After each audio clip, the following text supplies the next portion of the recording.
بسم الله الحمد لله. أصحابي كسر دوادا دلج الشو oo runtii aad kala socotaan barnaamijyo kala duwan inta kadib waxaan inoo socdaa barnaamijkeennii soo koobida buugaagta waxaan ku soo qaadi doonaa buuggii labaad buuggan magaciisa waxaa la yiraahdaa 01 ayaa loo yaqaanaa Soomaali haddii aan u bedelnana waxay noqonaysaa eber ilaa hal ayuu noqonayaa hagaag soo koobida buugga waxaan ku bilaabaynaa وكما قراءة بوجا هرتو أنت أنا أقول وبعد بوجا سببته مركزته أرنكاس وحنا ساعدة أنا أجاهنه ما هي قراءة عن أحمد بوكتيسو وحبذا إن لقى فائدة قراءة وقت مركي تاريخ ليس دبلوع ده بدو حاول على فكرة جود بوجا أما فكرة أساسية بوجا إيو وبعد جود بوجا ونرادعتهم قراءة بوغ waa Peter Thiel way Peter Thiel waa nin caan ah ganacsade weyn oo caalami ah la yaqaan buugan waa buug ku saabsan ganacsiga iyo hal-abuurka ku saabsan buug hore sidoo kale waxaan ku soo hadalnay sida lacag loo kasbado ayuu aad u hadlay buug hore aan programka ku soo qaadan oo ahaa cash flow quadrant buugan sidoo kale wuxuu ka hadlayaa ganacsiga iyo hal-abuurka ku hadlay buugga eber ilaa hal ama buugga loo yaqaan 01 oo uu qoray Peter Thiel asaasaha shirkadda Bible iyo maalgashadaha caanka ee Silicon Valley programka waa program weyn oo u baahan mowduuc gaar ah waa ka hadli doonaa maxay tahay Silicon Valley waa mid ka mid ah buugaagta ugu muhiimsan ee laga akhrisan karo arrimaha ganacsiga iyo hal-abuurka buuggan wuxuu diiradda saarayaa sida loo abuuro shirkad cusub oo loogu sameeyo wax aan hore u jirin shirkad cusub oo aan hore u jirin sida loo abuuro waliba waxa aad shirkadda ka abuurayso waa in naqdan wax aan hore u jirin shirkadda ku sameynayso taas uu xoogga saaraya halkii laga sameyn lahay horumarin ku saleysan fikrad hore ama fikrad hore u jirta ganacsi hore u jiray inaad horumarin ku sameyso ama aad wax ka qaadato halkii aad ka sameeyleed waa inaad abuurtaa wax cusub ayuu buuggu xoogga saaraya xogta kooban ee buugga intaasay naqanaysaa fikradda asaasiga buugga marka aan soo dhaadhacno 01 waa buug caan oo garanaysiin runtiina waxtar badan leh buuggan runtii waxaan rajaynaynaa in waayada soo socdo oo soo Soomaaliya oo imaan doona haddii Ilaahay yiraahdo fikradda asaasiga buugga marka Peter Thiel wuxuu ku doodayaa in hal-abuurku Peter Thiel ninka la yiraahdo wuxuu ku doodayaa in hal-abuurku yahay mid ka dhigo qofku inuu ka guuro xaalad eber ah inuu ka guuro ka dhigaa 0 inuu ka guuro ka dhigaya ama wuxuu kaloo leeyahay inuu ka guuro hal abuur la'aan una guuro xaalad kow ah ayuu u guuraya 1 ayuu u guuraya ama wax cusub oo gaar ah u guura waxa uu ku tilmaamay in abuuridda wax cusub ay tahay wax ka qiimo badan oo waaro wax qiimo badan oo waaro inay tahay ku sheegaya marka loo eego kaliya ka faa'iideysiga waxyaabo hore u jira business aad rabtaa inaad samayso ama ganacsi ama fikrad inaad abuurtaa rabtaa wax hore u jiray haddii aad horumarin ku samayso waxaa ka qiimo badan oo leeyahay inaad samayso wax cusub oo adiga aad ugu horeyso inaad samayso wuxuu u kala saaray laba nooc oo horumar ka sameynaya wuxuu leeyahay waxaa jiro markii aan abuurayna hal abuur sameynayna ama ganacsi labo process ayaa la maraa hawle labadaas qaab ayay u samaysmaan horumarka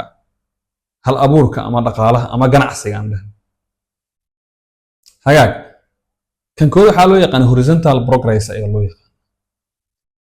midka labaadna waxaa loo yaqaan vertical progress ayaa loo yaqaan horizontal progress ma dhahayno horumar ama wax qabad jiifa waay ma dhahayno waxaan dhahaynaa horizontal progress waxaa loo yaqaan 1 ilaa n wax jiray ayaa horumarin ku sameynaysa marka wax jiray oo adiga aadan jaan goynaynin meesha ay ku dhamaanayaan ayaa sameynaysa marka waa 1 ilaa n horumar joogto ah oo ku saleysan qaybo iyo tijaabooyin laga sameeyey ama lagu sameeyey waxyaabo hore u jiray wax hore u jiray ayaa lagu sameeyey horumar lagu sameeyey ama tijaabooyin wix hore u jira baad adigu wax ka minguurisay wax ka qaadatay ama aad sidooda u qaadato mararka qaar waxaa loo yaqaan horizontal progress loo yaqaan xaaladda waxaa loo yaqaanaa vertical progress waxa adiga abuurtay oo zero ka soo bilowda waa 0 to 1 ayaa loo yaqaana waa eber ilaa hal wa marka waa hal abuur cusub oo sameynaya mustaqbal aan hore loo arag adiga bilaabay hore lama aqoonin hal abuur cusub ayaa loo yaqaan waa vertical progress ayaa loo yaqaan arrinka hagaag intaas marka horumarka ayuu labadaas u kala saaraya qodobada muhiimka ee buugga qodobada muhiimka ah oo ku hadlayo 5 qodob ayuu ka dhigaya qodobka koowaad wuxuu leeyahay markasta wuxuu ku saleynayaa businesska ama ganacsiga ku saleynaya waxaa loo yaqaanaa haddii aan Soomaali ka dhigno waa xiran vs tartan waa monopoly business xiran ama ganacsi xiran iyo waxaan ka hadlaynaa tartan ganacsi tartan ku jiro marka xirnaashaha businesska ama monopoly waxa aan u naqaano laba arrimood oo kala qaadayna businesska mararka qaar si dabiici ah monopoly u noqda ayadii oo awood la adeegsanin ama dhaqaale la adeegsanin ama xataa aan siyaasad la adeegsan wuxuu noqdaa business xiran wuxuu noqon kariyaa business cusub ah samaysay aragti cajiiba oo secret fiican leh oo aan sirteedu qarsoon tahay ka samaysay businesska waa guuleystay waxaa dhici karta waqti dheer inay qaadato in suuqa ku jirto businessya kuwa nooca oo kula competition garay kara inay soo galaan ayay adkaan karto taas marka si dabiici u xiran yahay businesskaas monopoly si dabiici u yahay marka arrinkan muuqaal gaar ah ka sameyn doonaa sababtoo ah waxaan ku dabaqaynaa ma jiraan shirkado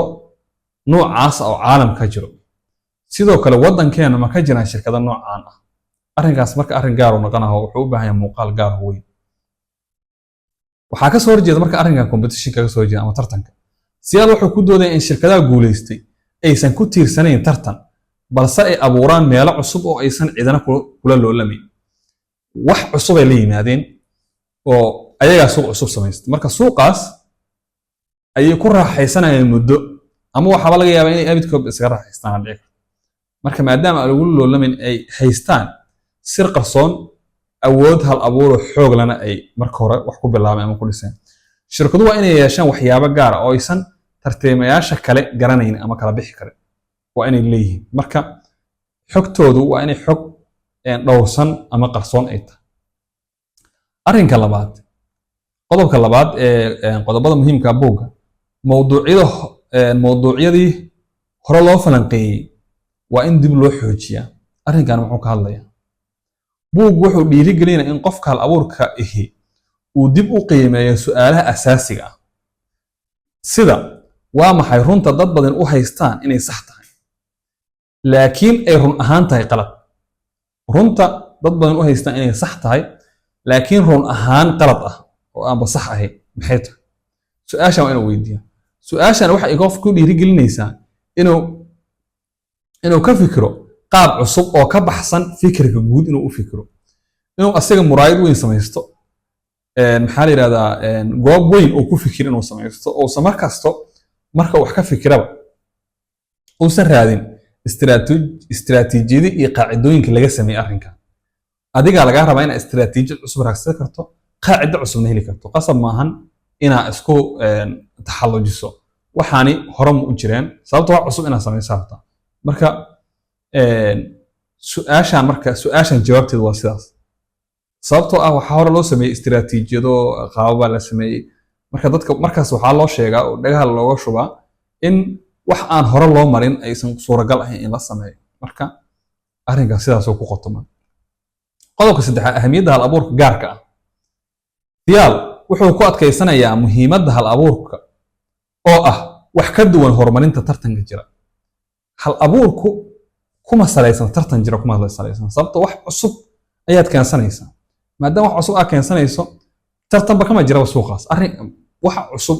cusub oo hore u jirin maadaama ay yihiin ma jiro tartan ma jiro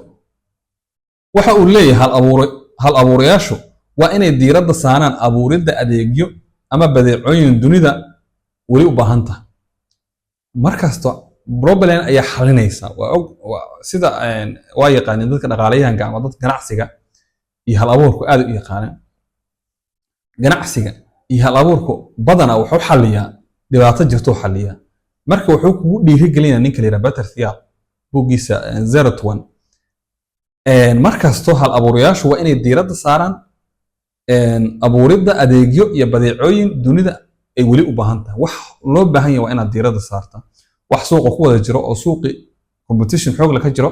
waa inaad xooga saarin ee aad raadisaa meel fursad weyn ka banaanta waa inaad raadisaa qodobka afraad wuxuu ku qeexayaa kooxda saxda ah iyo maalgashiga saxda ah kooxda saxda iyo maalgashiga saxda ah ayuu ku qeexayaa siyaal wuxuu sharaxayaa muhiimadda ay leedahay in koox hal abuur leh sidoo kalena leh aragti fog lagu aasaaso shirkadda rabta inaad samaysto kooxda aad shirkadda ku aasaasaysa ama dadka la shaqeynaya inay noqdaan kooxdii saxda ahay ee shirkadaada ku habbooneed kooxda saxda ahi waa tan isku duuban oo aragti wadaaga leh dad isfahmi karo wada shaqayn karo aqoon ahaanna isu dhigmo waa inay ahaadaan sidoo kale maalgashiguna waa inuu noqdaa maalgashiga saxda iyo xilliga saxda waa inaad wax maalgelisaa arrinkaasu marka taasna ku qeexaya qodobka shanaad ugu dambeeya wuxuu noqonayaa mustaqbalka tiknoolajiyadda iyo horumarka waa ognahay maanta tiknoolajiyadda caalamka horumarka meesha ay ka taagan tahay si fiican u socnaa tiknoolajiyaddu waxa ay buugga ka tahay mowduuc weyn buuggan la yiraahdo Zero to One halkaas oo Thiel uu ku faaleeyay in tiknoolajiyadda tahay aaladda ugu weyn ee lagu abuuri karo horumar dhab ah iyo xalal waara marka maantay aragtida maanta laga cabir qaato waxaan ognahay tiknoolajiyadda inay tahay meelaha ugu wanaagsan ee dhaqaale weyn iyo business weyn laga samayn karo waliba business waaro sidaan ognahay waana ogtiin shirkadaha tiknoolajiyadda adduunka maanta joogo qaar 20 sano jiro qaar dhowr 20 sano jiro qaar 20 sano ku dhow qaar dhowr 10 sano jiro haddana lacag waxay sameeyeen waalii sameeyeen buuggan maxaa loo aqrinayaa marka buuggan ina akhriyo maxaa iga soo galay taasoo ka hadlaya markan buuggan saddex arrimood ayaa u akhrinaysaa arrinta koowaad waa dhiirigelin arrinta labaadna waa fikrad xor ah oo aan xadidnay iskoobka aad ku fikirayso ma aha wax lagu xadiday iyo meel yaro point lagu sameeyo adiga unbaa samaysanaya iskoobka arrinta u dambaysa waxa waaye talooyin xirfadeed oo hufan oo uu bixinayo ninka loo yaqaan Peter Thiel buuggu waa isha dhiirigelinta dadka hal abuurka ah iyo ganacsatada arrinka labaad fikirka xorta ah oo aan xadidnay wuxuu akhristaa ku dhiirigelinayaa inuu ka fekero meel ka baxsan fikirka caadiga ah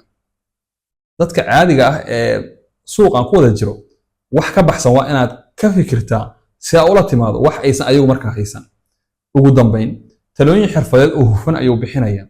Thiel wuxuu bixinayaa talooyin dhaxalgal ah oo ka yimid waayo aragnimadiisa ganacsi Peter Thiel waqti dheer ayuu business ku soo jira shirkaddan loo yaqaano Bible-na waxaan rajaynayaa 1999 uu aasaasay gunaanadka buugga eber ilaa hal Zero to One waa cashir ku saabsan sida loo dhiso ganacsi hal abuur leh oo saameyn weyn ku leh mustaqbalka saameyn weyn oo mustaqbal leh waa buug loogu talagalay qof kasta oo doonaya inuu barto hal abuurka ganacsiga ama hal abuur ganacsi inuu barto abuuro mustaqbal cusub iyo inuu fahmo sida shirkadaha guuleysta u shaqeeyaan buuggan loo yaqaano eber ilaa hal wuxuu aad uga hadlayaa kambaniyada caalamiga ah ee inta badan hal abuurka ku dhisan maantana caalamka mustawaha fiican ka jooga ayuu xoog saaraya waa hubaal in akhristaa buuggani oo qofka si togan ugu dhiirigelin doono akhriska buuggani inuu qofka si togan ugu dhiirigelin doono inuu ka fikiro hal abuur ku salaysan mustaqbal wanaagsan hal abuur leh inuu ka fikiro haddii aad rabto inaad noqoto qof hal abuur leh buuggani waa meel wanaagsan oo aad ka bilowdo intaasaan kusoo gunaanadeyna soo koobida buugga marka muhiimadda waxaa waaye buuggan loo yaqaano Zero to One oo aan ku rajaweynahay in Soomaaligiisana oo soo bixi doono mar dheerayn haddii Ilaahay yiraahdo waa buug runtii aad wax badan kala dhex bixi karto fikrado badan iyo maxaa la yiraahdaa talooyin badan aad ka dhex heli doonto taariikh dheer oo ku saabsan kambaniyada qaabka hal abuur kale ku dhisan ee caalamka maanta jirana aad taariikhdooda in badan ka dhex heli doonto marka insha Allah tacaala sidaas ayaynu u wadi doonaa soo koobida buugaagta kala duwan ee inta badan ku salaysan nolosha maalinlaha ah inta badan buugaagta ku salaysan marka intaan kulmi doonno barnaamij caynkan ah sidaa iyo nabadgelyo